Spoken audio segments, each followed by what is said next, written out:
Perhaps you've noticed that when you look around at society and the things going through the news and all that jazz, just everything you see, just about none of it really makes any sense. Isn't that odd? It's estimated that 7 out of every 10 Americans, 70%, have a weight problem, obesity. It's an epidemic, swept the nation. It's so bad that we have to appoint a guy to go through and get all the chemicals and stuff out of the foods, and try to fight this legal warfare and this insidious corruption that has allowed all these chemicals into our food. You know something? I'm not a smart man. I'm not a learned man. What I am is a smoker. And I mean a chain smoker, like a chimney. If I didn't have something to do with my hands to fiddle with, I'm smoking. I'll smoke in my sleep. I don't care. Point being, I bet my lungs are blacker than a banker's heart. Now, is that the fault of the tobacco companies? Everybody knows they're harmful. I know it. It's not like they told me some lie and said they were good for me. I mean, they used to back in the 30s and whatnot, but never mind that. Do we need a department to fight and wage war against obesity? Apparently we do. Did you not know that you're getting too heavy?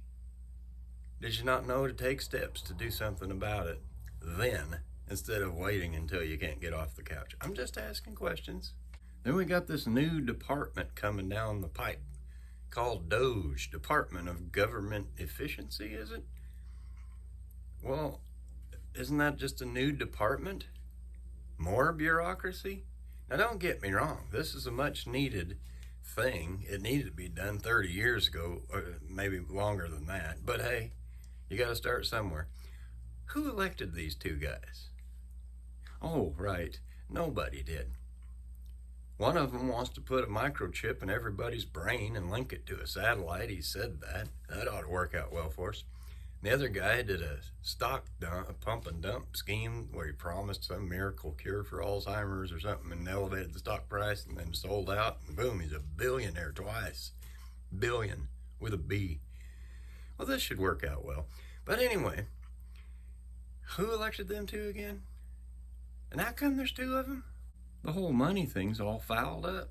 Trillions of dollars in debt. It's like 36 point something trillion dollars now. Now, mind you, this system was run by the experts, financial experts, economic experts. Well, you didn't do a very good job. If you're the expert, just think what a layman would do. I don't know about anybody else, but if I'm out of money, I don't get to spend anymore. I'm just out of money until I make more of it. Now, apparently, these rules don't apply to experts. I don't know. It's a mystery. Whole economic thing's in a shambles, and it's all fixing to come home to roost. Well, heck, why ain't we teaching basic economics in school? I mean, are you kidding me? Kids ought to know this stuff and how to balance checkbook and so on and so forth. I would make a terrible astrophysics teacher. I know almost nothing about it. It'd be a train wreck. I mean, you couldn't even have one class. I know that little about astrophysics. So when it comes to teaching children basic economics, who's going to teach the class? These women that have tens of thousands of dollars in student loan debt and payments on the upside down crossover out in the parking lot. They're going to teach it? And make no mistake here, I'm just stating the facts. Women are notoriously bad with money for the vast majority of them. It is estimated that about 80% or 85, I don't know the numbers, it's 80-something% of women make the economic decisions in the household of most American households. But yet most Americans can't come up with $500 cash if they have an emergency. Who's going to teach the classes and educate the kids on how to properly manage money? I can't teach astrophysics, and I shouldn't be. Who's going to teach the kids about finances? I'm just asking. There's these transformers. These are people that are, I guess they think God messed up or something. They have one set of parts in the lower extremities, but I guess that they think that was a mistake. So they got a transition, transformers. If this is a mistake of nature, why do you need hormone injections and surgeries? I'm just trying to understand. I don't know. We have a current president sitting in office, supposedly.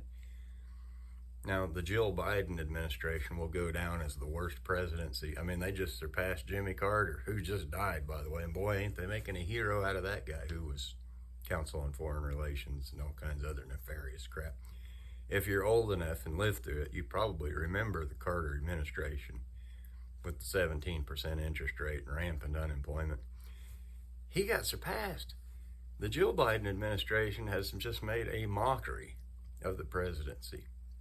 Now, this guy that is supposedly in charge is so feeble, he can't even stand trial for all the misdeeds and corruption that he's done. He's out of it. Well, doesn't that beg the question then, who's been running the country for the last 4 years? He's still signing stuff now. He just let like 37 death row inmates just waltz out of there free as if they did nothing wrong. That seems like a good idea.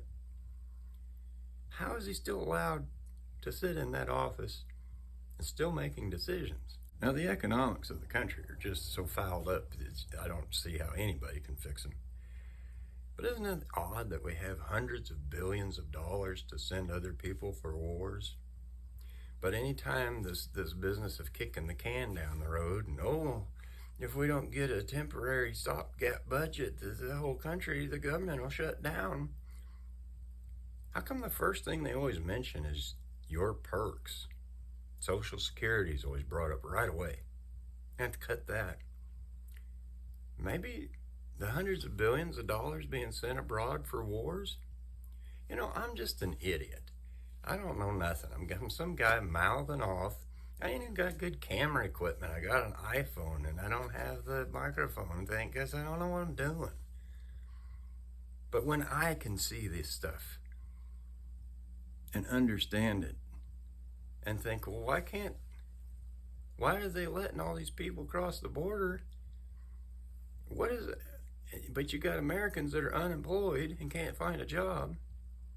How come I can see this, but the experts can't? It seems to me, very slowly, ever so slowly, 30, 40 years too late, snail's pace, that Americans are finally starting to wake up and maybe ask some questions that just don't make any sense. But they're looking for answers from the experts. The trouble with that is, these so-called experts are the ones that got us here. You might want to rethink that. Hey, thanks for watching. I appreciate your time. You can leave comments in the doobly-doo. See you next time.